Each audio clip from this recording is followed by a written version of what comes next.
Thank you. Commissioner Gramaglia, you are now recognized. Chairwoman Maloney, Ranking Member Comer, and distinguished members of the committee, thank you for the opportunity to participate in today's hearing.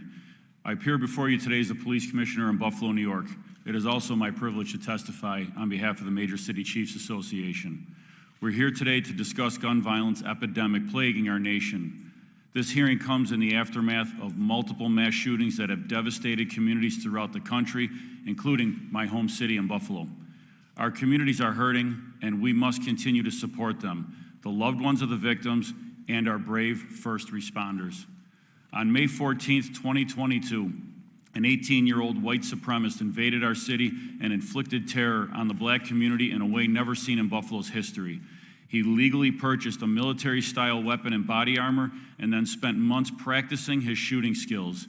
He entered the Tops supermarket and opened fire on civilians, striking 13 and killing 10. He live-streamed this with a GoPro he had affixed to his helmet. Retired Buffalo police officer Aaron Salter Jr., who I posthumously promoted to lieutenant and issued the department's highest honor, the Medal of Honor, was working top security that day. Aaron was helping an elderly shopper leave with her groceries when the shooting began.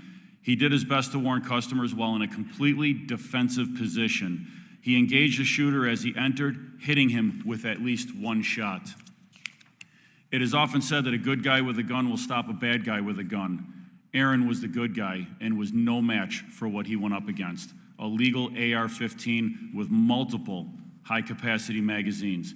He had no chance.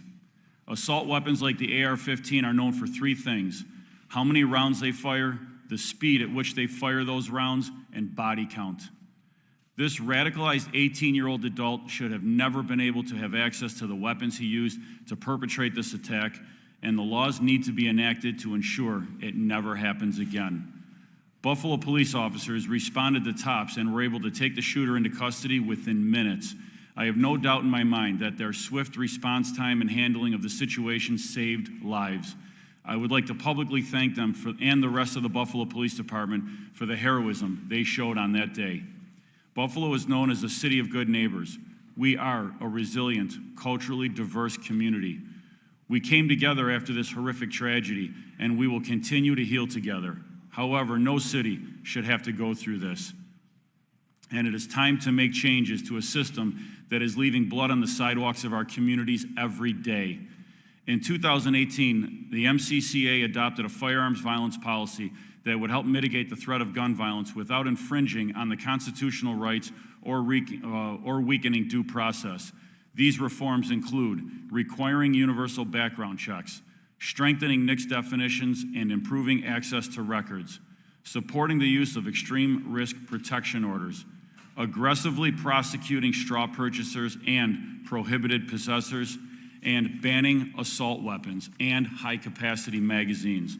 Polling shows the majority of Americans support these common sense reforms, and Congress must act immediately to close the loopholes in our current system and the gaps that allow easy access to military-style weapons.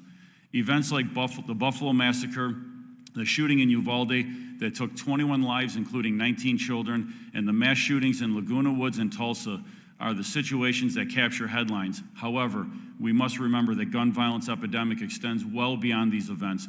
The grim reality is that shootings have become a daily occurrence in America's cities. Emerging trends like ghost guns and guns modified with switches continue to pose a challenge for law enforcement. Congress must update our laws to account for these new threats and carnage that has accompanied them. It will be nearly impossible to address the gun violence epidemic without first addressing the underlying violent crime problem. Unfortunately, the proactive policing that helps drive down violent crime has become a luxury for many departments. Law enforcement needs additional resources to bolster its response to violent crime. An overall lack of accountability for violent offenders is contributing to rising gun violence. In some major cities, DAs are not prosecuting serial firearm offenders, and judges continue to release offenders on low or no bond. To address these challenges, Congress must provide resources for U.S. attorneys' offices to support additional federal prosecutions as appropriate. Police chiefs see the horror of gun violence every day. Members of Congress share our solemn duty to protect the public. The MCCA will continue to call on elected representatives to eschew politics and take the necessary steps to address the gun violence epidemic. Your leadership is needed now more than ever. Thank you.